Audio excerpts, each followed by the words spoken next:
je suis arrivé, j'ai souhaité qu'on puisse remettre les bases de la psychiatrie de secteur, le CMP, rôle central et pivot de la prise en charge, en premier, voilà. Et ensuite, l'hospitalisation, vraiment à y penser qu'en dernier recours. Entre deux, d'avoir pu développer des accompagnements ambulatoires spécifiques et de remettre dans ce sens-là la chronologie a pu permettre une tension moindre en hospitalisation et maintenant d'avoir des lits qui deviennent vacants. Sur un taux d'occupation, sur 45 lits, on est à un taux d'occupation de 50% maintenant en moyenne, et qui permet que pour les 25 lits restants, d'envisager des projets innovants.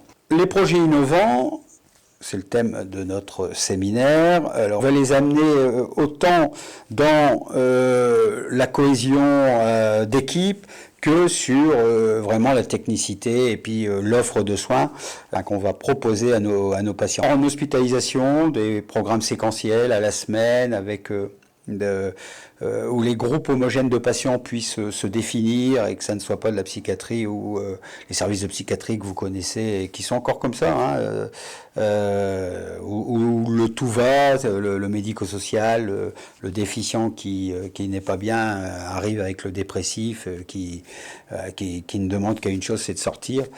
Voilà, on va essayer. Petit à petit, on y essaye, on y arrive à pouvoir redéfinir des politiques comme ça sur les groupes homogènes de patients. Mais innovation également sur l'ambulatoire, bien sûr, avec toute une politique de réhabilitation, de rétablissement surtout. Voilà, c'est un nouveau concept qui est arrivé sur tout le territoire, en transversal, avec des parties actives sur les intervenants de première ligne qui viennent nous solliciter, les associations du coin, le monde médico-social, la population sociale. On puisse mener une politique de psychiatrie communautaire tous ensemble.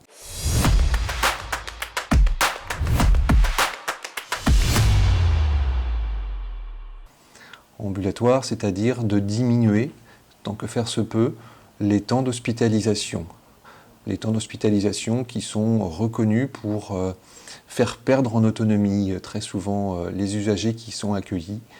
Et c'est également la possibilité de travailler sur une inclusion sociale extrêmement importante et qui est reconnue pour étayer et consolider les améliorations cliniques.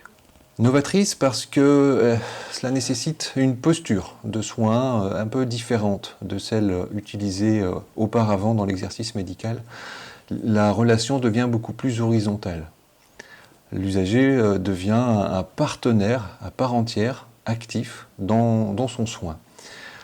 Il est donc nécessaire que cette personne ait préalablement maturé une prise de conscience de la nécessité pour lui de modifier ses points de vue, ses connaissances sur le soin, mais également l'importance d'avoir en tête que ces usagers souffrent de ce qu'on appelle de la stigmatisation. La stigmatisation, c'est le regard négatif que la société peut avoir chez les personnes qui souffrent de troubles de santé mentale et qu'ils intègrent. C'est une innovation également parce que dans la réhabilitation psychosociale, on intègre maintenant la prise en compte des troubles cognitifs. Les troubles cognitifs sont des difficultés de mémoire, de concentration, qui viennent grandement perturber les compétences et les capacités de l'être humain, de la personne malade, dans sa restauration, sur le plan de ses relations sociales, de ses objectifs professionnels, de ses capacités en vie quotidienne. Enfin, c'est une approche qui vise à évoquer des projets de vie du patient. On n'est plus simplement dans un projet de soins ou un projet de santé, mais bien dans un projet de vie.